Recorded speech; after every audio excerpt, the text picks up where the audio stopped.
Hey, IDs, I just wanted to make a few comments about the Module 1 discussion. I think we did a really nice job of that. One of the things that I noticed, which I always like to reaffirm, like at the beginning, is the word count and also the citation as sources if you are going to use those. I think it's always a good practice to be thinking about those things.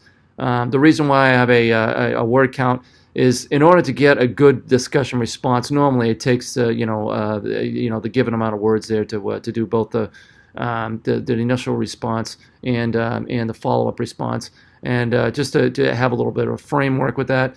And then, of course, whenever we're using sources, and especially if we're going to outside sources, we want to just get into good practice of citing them appropriately, and I think we're doing a pretty good job of that. Just be mindful of that in the future as we go forward with that. The other thing too is in the discussion, there's going to be either 2 or 1 threads that are going to be available to there. If you when you respond to one of the threads or the prompt that I put up there, all you need to do is click on the link, and that way we can keep everybody in the same space in that particular forum. So there are going to be times actually when you're going to be asked to create your own one, and those are the ones where we do a little bit of reviewing of each other's work. And for instance, in Module 8, we're going to be doing a multimedia presentation where you're going to look at other pieces, other students' presentations and things like that. You're going to need to create your own thread for that. For this, where it's a response to my prompt, all you need to do is click on it and respond, and it's all in the same forum, so we don't have to go back and forth to each one of them. So just kind of keep that in mind. Now, let's talk about the one of the 2 discussion threads. And normally, if there's 2, I'll respond, in writing to one, and then the other one I usually do something of a recap, and that's what I'm going to do right here on the benefits. And the liabilities of online learning, and we had some really good things that came out of this one. For pluses, one of the ones that came out was this idea of anonymity. You don't necessarily have to be standing up and declaring things publicly like that. You can actually kind of sit back, look at the responses, thoughtfully respond at your own leisure and at your own pace. I'm kind of like that.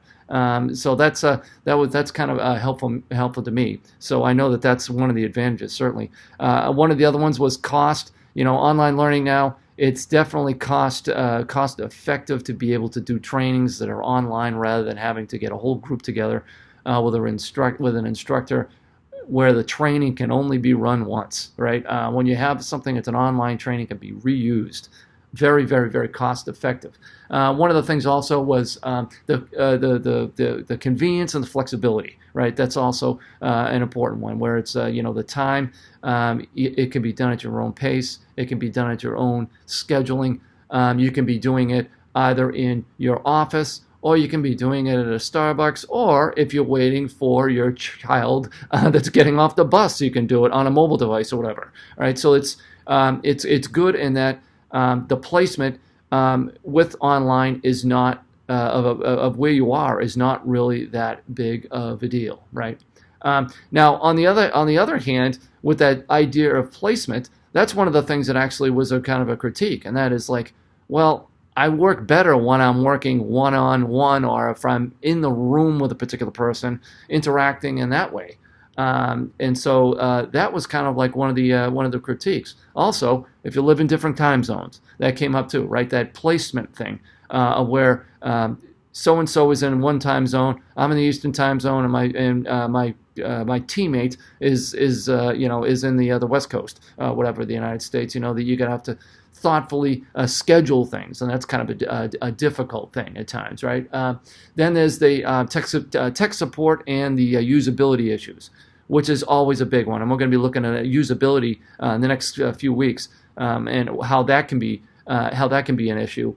Of course, we have, as instructional designers, a lot to say about the usability, and with a skillful ID, a lot of these can be taken off the table. It takes time. It takes professional knowledge and things like that. And I think mine is pretty usable right now, the way that but it's taken some time to get it so that there isn't confusion about directions. presumably. You can find things. Some of the assignments and things like that are placed in intuitive and useful locations within the learning management system, right? And so there's, that's certainly something. It's a challenge, but we can things that we can address. Another was interesting one was this whole idea of self-discipline, right? And that's like if when you're an online learner, you're really going to be self-driven. You're not having an instructor that's tapping you on the shoulder saying you're going to get your homework done or whatever. Or there's with the scheduling thing, the flexibility. It's you don't have to go to your class. It's not like built into your weekly schedule. So that can be a challenge. The thing is, over time, and I know this because I'm an online student too, it really, over time, you develop these habits of when you work and when you don't work, scheduling yourself and so forth. I'm in a doctoral program right now, and I know that Wednesday night at my house is write night, and everybody knows it. And I'm sure that a lot of you have the same strategy and so forth of putting aside time for that. So again, great discussion. I'm looking forward to what we see when we're talking about the Module 2 content with the adult learner and things like that. And I hope you have a great rest of Module 2. And we'll talk to you soon. Bye-bye.